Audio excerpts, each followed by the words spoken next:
जय श्री कृष्णा बच्चों। हिंदी कक्षा 4 पाठ 8 आज मेरी छुट्टी है। इसमें हम आज कुछ प्रश्नोत्तर को समझेंगे। प्रश्न संख्या 1 से 7 तक के प्रश्नों को हम पहले समझ चुके हैं। आज हम प्रश्न संख्या 8 से लेकर 13 के प्रश्नों 14 तक के प्रश्नों को समझेंगे। प्रश्न 8 है, इंद्रधनुष कैसे बनता है? इंद्रधनुष कैसे बनता है? तो इसका उत्तर है, पानी की बूंदों से जब सूर्य की किरणें गुजरती है।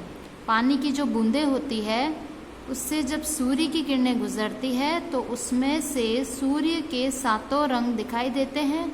अर्धचंद्राकार यही आकृति इंद्रधनुष कहलाती है।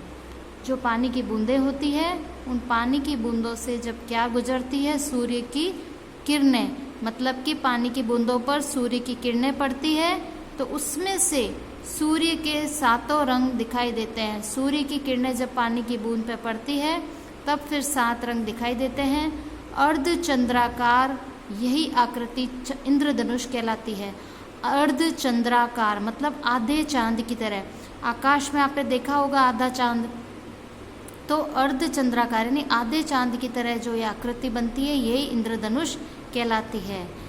और इंद्रधनुष में कितने रंग होते हैं? 7 रंग होते हैं। तो प्रश्न संख्या 9 है, इंद्रधनुष के रंगों के नाम लिखिए। आपको इंद्रधनुष के रंगों के नाम बताने हैं।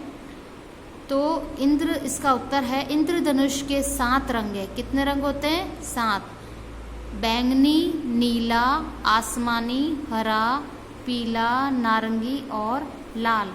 ये है इंद्रधनुष के रंगों के नाम। बैंगनी, नीला, आसमानी, हरा, पीला, नारंगी और लाल। ये है इंद्रधनुष के रंगों के नाम।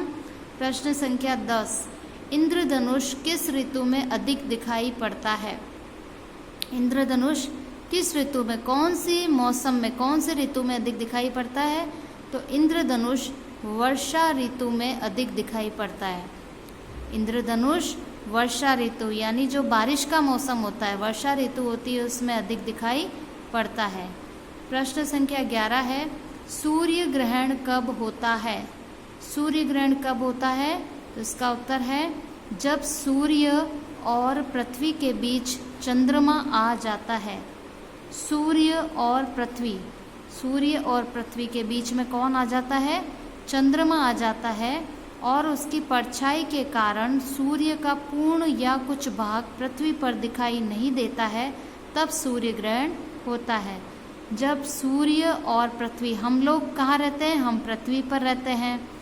तो सूर्य और पृथ्वी के बीच कौन आ जाता है? चंद्रमा, चांद आ जाता है और उसकी परछाई के कारण, जो चंद्रमा की परछाई पड़ती है, उसकी परछाई के कारण सूर्य का पूर्ण या कुछ भाग पृथ्वी पर दिखाई नहीं देता है। जब चंद्रमा की परछाई किस पर पड़ती है? सूर्य पर पड़ती है, तो उस परछाई के कारण सूर्य का कुछ भाग पृथ्वी पर दिखाई नहीं देता है, तब सूर्य ग्रहण होता है। मतलब जब चंद्रमा की परछाई सूर्य पर पड़ती है तो जो सूर्य का कुछ भाग हमको दिखाई नहीं देता है, तब उसे सूर्य ग्रहण कहते हैं, सूर्य ग्रहण होता है।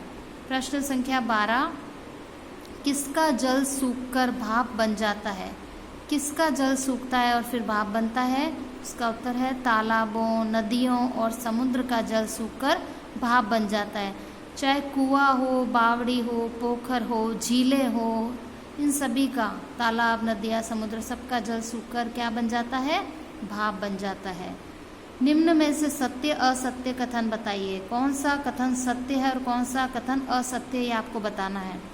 जब बादल ढक लेते हैं तब भी सूर्य अपना काम करता रहता है। जब बादल होता है ना, सूर्य को ढक लेते हैं, तब भी क्या सूर्य अपना काम करता रहता है? तो ये है सही।